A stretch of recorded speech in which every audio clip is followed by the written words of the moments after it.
نحمده ونصلي ونسلم على رسوله الكريم اما بعد فاعوذ بالله من الشيطان الرجيم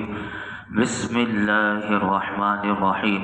وما ارسلنا من قبلك من رسول الا نوحي اليه انه لا الہ الا انا فاعبدون، اور ہم نے تم سے پہلے کوئی رسول نہ بھیجا مگر یہ کہ ہم اس کی طرف وحی فرماتے رہے کہ میرے سوا کوئی معبود نہیں تو میری ہی عبادت کرو۔ اس آیت کریمہ میں اللہ رب العالمین نے ارشاد فرمایا کہ اے محبوب صلی اللہ علیہ وسلم، ہم نے آپ سے پہلے جس امت کی طرف کوئی رسول اور نبی بھیجا ہم اس کی طرف وحی فرماتے رہے کہ زمین و آسمان میں میرے علاوہ کوئی معبود نہیں کہ جو عبادت کیے جانے کا مستحق ہو تو اخلاص کے ساتھ میری عبادت کرو اور صرف مجھے ہی معبود مانو۔ علماء فرماتے ہیں اس آیت سے تین باتیں معلوم ہوئی۔ نمبر ایک کہ ہر نبی پر وحی آتی تھی اور نبوت کے لیے وحی لازم اور ضروری ہے۔ نمبر دو کہ تمام انبیاء اور رسول علیہم السلام کو بھیجے جانے مبعوث فرمانے کی بنیادی حکمت جو ہے وہ صرف اللہ کی وحدانیت کو ثابت کرنا اور اخلاص کے ساتھ اللہ کی عبادت کرنا ہے، جو کہ اس آیت سے پتہ چلا۔ تیسری بات کہ تمام انبیاء اور رسول عقائد میں متفق ہیں، اعمال میں فرق ہے۔ کسی نبی کے دین میں کوئی بھی جتنے نبی آئے کسی نبی کے بھی دین میں شرک جائز نہیں، لہٰذا یہ یاد رکھیے گا کہ سجدہ تعظیمی شرک نہیں، کہ جو لوگ اس کو شرک کہہ دیتے ہیں، کیونکہ بعض انبیاء علیہم السلام کے زمانے میں یہ ہوا، جیسے حضرت یوسف علیہ السلام کے والدین ان کے بھائیوں نے آپ کو سجدہ کیا، یہ سجدہ تعظیمی، تو یاد رکھیے کہ لیکن ہماری شریعت میں سجدہ تعظیمی بھی حرام ہے۔ تو یہ تینوں باتیں اس آیت سے پتہ چلی۔ آگے ارشاد فرمایا وَقَالُوا اتَّخَذَ الرَّحْمَنُ وَلَدًا سُبْحَانَهُ بَلْ عِبَادٌ مُكْرَمُونَ لَا يَسْبِقُونَهُ بِالْقَوْلِ وَهُمْ بِأَمْرِهِ يَعْمَلُونَ، اور کافروں نے کہا رحمان نے اولاد بنا لی ہے، وہ پاک ہے، فرشتے بلکہ عزت والے بندے ہیں، وہ کسی بات میں اللہ سے سبقت نہیں کرتے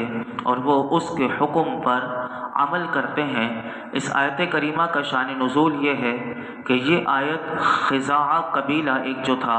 اس کے بارے میں نازل ہوئی کہ جنہوں نے یہ کہا تھا کہ فرشتوں کو انہوں نے اللہ کی بیٹیاں کہا تھا اور یہ کہا تھا کہ رحمان کی فرشتے بیٹیاں ہیں۔ اس پر اللہ رب العالمین نے یہ دو آیت کریمہ نازل کی کہ جس کا خلاصہ یہ ہے، اور فرمایا اے کافروں،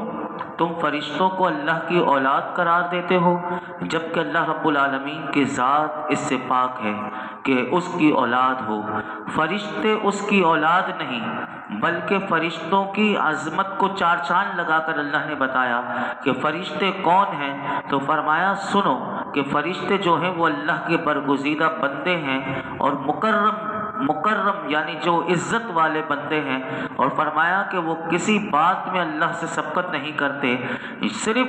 فرشتے وہی کرتے ہیں فرمایا کہ جس کام کا اللہ رب العالمین انہیں حکم دیتا ہے، اور کسی بھی اعتبار سے فرشتے اللہ کے حکم کی مخالفت نہیں کرتے بلکہ اس کے ہر حکم پر عمل کرتے ہیں۔ آگے فرشتوں کی اور شان بیان کی، فرمایا یعلم ما بین ایدیہم وما خلفہم ولا یشفعون الا لمن ارتضی وہم من خشیتہ مشفقون، وہ جانتا ہے جو ان کے آگے ہے اور جو ان کے پیچھے ہے، وہ صرف اسی کی شفاعت کرتے ہیں جسے اللہ پسند فرمائے اور وہ اس کے خوف سے ڈر رہے ہیں۔ اس آیت کی تفسیر میں علماء نے دو قول لکھے۔ پہلا قول یہ لکھا کہ جو کچھ فرشتوں نے کیا، اور فرمایا جو کچھ وہ آئندہ کریں گے وہ سب کچھ اللہ کو معلوم ہے۔ اور دوسرا قول اس کے بارے میں یہ ہے کہ فرمایا کہ اللہ رب العالمین جانتا ہے کہ فرشتوں کی تخلیق سے پہلے کیا تھا اور ان کی تخلیق کے بعد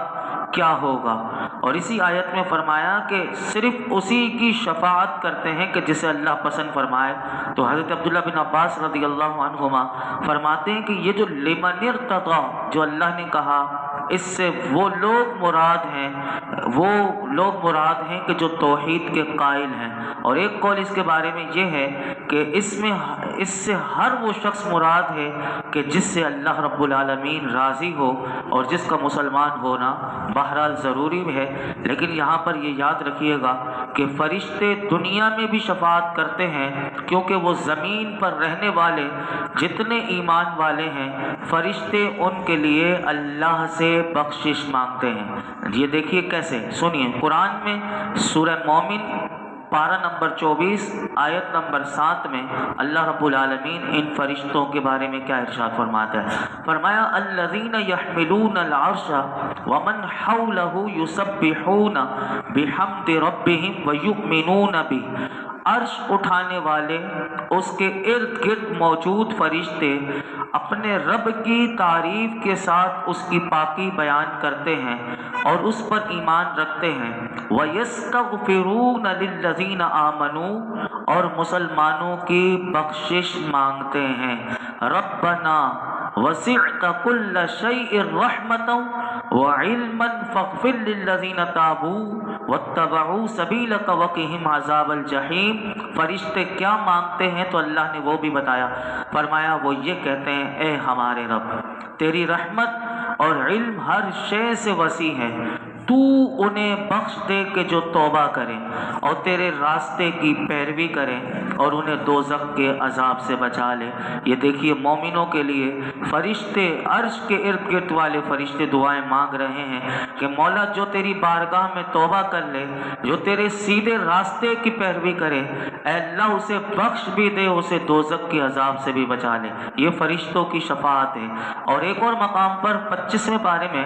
سورۃ الشورى میں آیت نمبر 5 میں اللہ رب العالمین ان فرشتوں کے بارے میں فرماتا ہے کہ وَالْمَلَائِكَةُ يُسَبِّحُونَ بِحَمْدِ رَبِّهِمْ وَيَسْتَغْفِرُونَ لِمَنْ فِي الْأَرْضِ، اور فرشتے اپنے رب کی حمد کے ساتھ اس کی تسبیح کرتے ہیں اور زمین والوں کے لیے معافی مانگتے ہیں۔ یہ دیکھیے کتنا اللہ کا کرم ہے کہ فرشتے زمین والوں کے لیے اللہ کی بارگاہ میں معافی مانگ رہے ہیں۔ تو یہاں سے پتہ چلا یہ زمین والوں کے لیے شفاعت۔ اور یہ بھی یاد رکھیے گا کہ فرشتے کل قیامت کے دن آخرت میں بھی شفاعت کریں گے۔ ایک حدیث پاک مسلم شریف میں آتی ہے کہ مسلم شریف کی حدیث پاک میں ہے کہ قیامت کے دن اللہ رب العالمین ارشاد فرمائے گا کہ فرشتوں نے،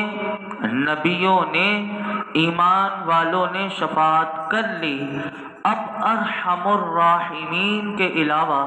کوئی باقی نہ رہا۔ پھر اللہ رب العالمین ایسے لوگوں کی ایک تعداد کو جہنم سے نکالے گا کہ جنہوں نے کبھی زندگی میں کوئی نیک عمل نہیں کیا ہوگا۔ اللہ اکبر، کتنی بڑی بات ہے کہ جس پر قیامت کے دن اللہ رب العالمین کرم کر دے گا۔ تو فرمایا وہ ارحم الراحمین، کہ جو سب سے بڑھ کر رحم کرنے والا ہے۔ قیامت کے دن فرشتوں، نبیوں اور ایمان والوں کی شفاعت کے بعد پھر اللہ رب العالمین جہنم سے ایسے لوگوں کو نکالے گا کہ جنہوں نے زندگی میں کوئی نیک عمل نہیں کیا ہوگا لیکن خاتمہ ان کا ایمان پر ہوا ہوگا۔ اور یہاں یاد رکھیے گا، اس سے یہ بھی پتہ چلا کہ اللہ نے اسی آیت میں ایک اور بات بھی ارشاد فرمائی کہ وَهُم مِّن خَشْيَتِهِ مُشْفِقُونَ، کہ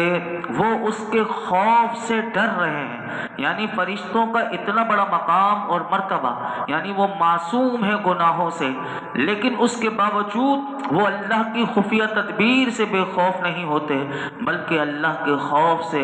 ہر وقت ڈر رہے ہوتے ہیں۔ یہ فرشتوں کا خوف خدا ہے۔ اس کے بارے میں میرے آقا کیا فرماتے ہیں؟ دو حدیث مبارکہ میں آپ کے سامنے رکھتا ہوں کہ فرشتے اللہ سے کتنا ڈرتے ہیں، اور ہم اپنا جائزہ لیں کہ ہم کتنے گناہگار ہونے کے باوجود بھی ہم اللہ سے کتنا ڈرتے ہیں۔ تو سنیے حدیث پاک ہے، دونوں حدیث پاک شعب الایمان میں آتی ہیں کہ حضرت جبرائیل علیہ السلام میرے آقا علیہ السلام کی بارگاہ میں روتے ہوئے حاضر ہوئے۔ میرے آقا علیہ السلام نے پوچھا اے جبرائیل تم کیوں رو رہے ہو؟ تو حضرت جبرائیل علیہ السلام نے عرض کی کہ یا رسول اللہ، کہ جب سے اللہ نے جہنم کو پیدا فرمایا ہے تب سے میری آنکھ اس خوف کی وجہ سے خشک نہیں ہوئی کہ کہیں مجھ سے اللہ کی کوئی نافرمانی نہ ہو جائے اور میں جہنم میں ڈال دیا جاؤں۔ یعنی جبریل امین اتنا رو رہے ہیں اور وہ روتے ہیں ہوئے حضور کی بارگاہ میں۔ اس طرح ایک اور حدیث پاک میں نبی اکرم صلی اللہ علیہ وسلم نے ارشاد فرمایا کہ اللہ کے کچھ فرشتے ایسے ہیں کہ جن کے پہلو جو ہیں وہ اس کے خوف سے یعنی اللہ کے خوف سے لرزتے رہتے ہیں، اور فرمایا ان کی آنکھ سے گرنے والے ہر آنسو سے اللہ ایک فرشتہ پیدا کرتا ہے کہ جو کھڑے ہوتے ہی پیدا ہوتے ہی کھڑے ہو کر وہ اپنے رب کی پاکی بیان کرنا شروع کر دیتا ہے۔ یعنی فرشتوں کی آنکھوں سے آنسو نکلیں اور وہ گرے تو اللہ اس سے ایک فرشتہ پیدا کر دے کہ جو اپنے رب کی تسبیح بیان کریں۔ ہم کتنے خوش نصیب ہیں کہ اللہ رب العالمین نے ہمیں بھی توفیق دی ہے، زبان دی ہے، عقل دی ہے، سمجھ دی ہے، ایمان دیا ہے، اپنا حبیب عطا کر دیا، اپنا محبوب عطا کر دیا،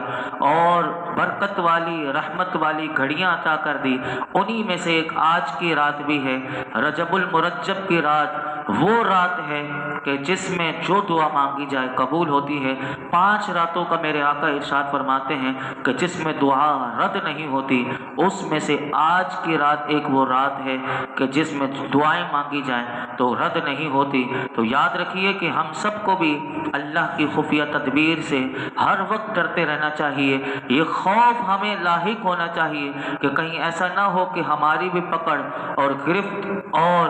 ہمارے اوپر بھی اللہ کا قہر آ سکتا ہے۔ تو ہمیں ہر وقت اس اللہ کے خوف میں ڈرتے رہنا چاہیے اور اللہ سے پناہ مانگنی چاہیے عذاب جہنم سے، اور اللہ سے عافیت اور سلامتی مانگنی چاہیے۔ آگے ارشاد فرمایا وَمَن يَقُلْ مِنْهُمْ إِنِّي إِلَٰهٌ مِّن دُونِهِ فَذَلِكَ نَجْزِيهِ جَهَنَّمَ كَذَلِكَ نَجْزِي الظَّالِمِينَ، اور ان میں جو کوئی کہے کہ میں اللہ کے سوا معبود ہوں تو اسے ہم جہنم کی سزا دیں گے۔ ہم ظالموں کو ایسی ہی سزا دیتے ہیں۔ بعض مفسرین فرماتے ہیں کہ اس آیت میں دراصل ان مشرکوں کو ڈرایا گیا کہ جو معبود ہونے کا دعویٰ کرتے ہیں، تو ان کو ڈرایا گیا کہ وہ اپنے شرک سے باز آ جائیں۔ تو آیت کا خلاصہ یہ بنے گا، مفسرین فرماتے ہیں بفرض محال کہ فرشتوں میں سے کوئی یہ کہے، اللہ مشرکوں کو بتا رہا ہے کہ میری یہ جو جن کا میں نے تعارف کروایا، اگر ان پاک ہستیوں میں سے بھی اگر کوئی یہ کہے کہ میں اللہ کے سوا معبود ہوں، تو اللہ فرماتا ہے اللہ تعالیٰ اسے بھی دوسرے مجرموں کی طرح جہنم میں کی سزا دے گا، اور اس فرشتے کے اوصاف اور اس کے پسندیدہ افعال اسے جہنم سے بچا کر نہ سکیں گے۔ فرمایا اللہ ان ظالموں کو ایسی ہی سزا دیتا ہے کہ جو اس کے سوا معبود ہونے کا دعویٰ کرتے ہیں۔ جب فرشتوں کے بارے میں اللہ کا یہ فیصلہ ہے تو اے مشرکوں، اس بدترین عمل سے باز نہ آنے کی صورت میں تمہارا کیا انجام دردناک ہوگا۔ اور بعض مفسرین فرماتے ہیں کہ یہ والی بات جو ہے نا کہ میں اللہ کے سوا معبود ہوں، یہ کہنے والا ابلیس تھا،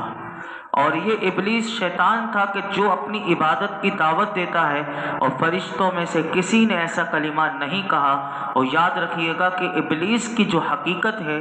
کہ ابلیس شیطان جنات میں سے ہے، لیکن چونکہ وہ رہتا فرشتوں کے ساتھ تھا تو اس لیے حکمی طور پر ان میں سے شمار ہوتا تھا۔ تو اس لیے اللہ رب العالمین نے فرمایا کہ ان میں سے جو کوئی کہے کہ میں اللہ کے سوا معبود ہوں تو اسے ہم جہنم کی سزا دیں گے، اور ہم ظالموں کو ایسے ہی سزا دیتے ہیں۔ اللہ رب العالمین ہمیں اپنی صحیح معنوں میں اطاعت اور عبادت کرنے کی توفیق عطا فرمائے، اور اپنے محبوب کی سچی غلامی اللہ رب العالمین ہمیں عطا فرمائے۔ الحمدللہ رب العالمین، والصلاة والسلام على سید الانبیاء والمرسلین وعلى آلہ واصحابہ اجمعین۔ یا رب العالمین، یا ارحم الراحمین، ہم سب کی حاضری کو قبول و مقبول فرما۔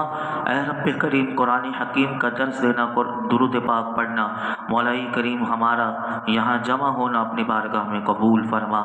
رب کریم، آج کی مبارک رات کا صدقہ، اے اللہ جو تیرے محبوب نے دعا مانگی ہم وہی دعا کرتے ہیں، کہ اللہم بارک لنا فی رجب و شعبان، اے اللہ ہمیں رجب میں اور شعبان میں برکتیں عطا فرما، وبلغنا رمضان، اور ہمیں ماہ رمضان تک بصحت و عافیت کے ساتھ ماہ رمضان دیکھنا نصیب فرما، اس میں روزے رکھنا، عبادت کرنا ہمارے لیے آسان فرما۔ رب کریم ماہ رجب کی ساری برکتیں ہمیں عطا فرما، اس ماہ رجب کے پورے مہینے کو ہمارے لیے، ہمارے گھر والوں کے لیے، حضور کی امت کے لیے امن و سلامتی والا، عافیت والا بنا دے۔ اے رب کریم تو ہم سے راضی ہو جا، یا اللہ تو ہم سے راضی ہو جا۔ یہ ماہ رجب تیرا مہینہ ہے اے اللہ، یہ حرمت والا مہینہ ہے، اس ماہ رجب کی صحیح معنوں میں ہمیں مولائی کریم تعظیم کرنے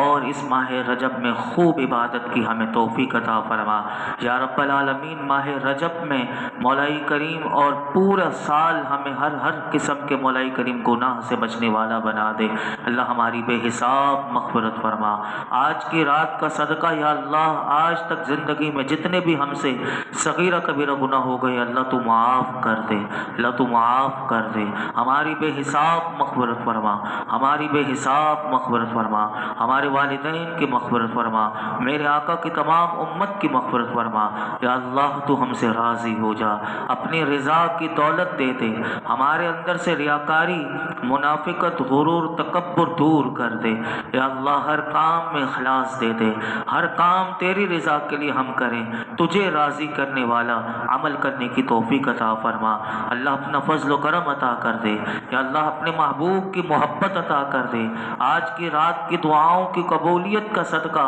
اپنے محبوب کا سچا غلام بنا دے، حضور کے عشق میں فنا کر دے۔ اللہ ہمیں حقیقی نیک بنا دے، حقیقی نیک بنا دے، حقیقی متقی پرہیزگار بنا دے، نمازوں میں خشوع خضوع دے دے، سجدوں کی لذتیں دے دے، ایمان کامل عطا کر دے، صحت و عافیت سلامتی عطا کر دے۔ مولائی کریم دنیا بھر دونوں جہانوں کی خیر عافیتیں بھلائیاں عطا کر دے، دونوں جہانوں کی ذلت اور رسوائی سے بچا لے یا اللہ، جنت الفردوس عطا کر دے، جہنم سے پناہ دے دے،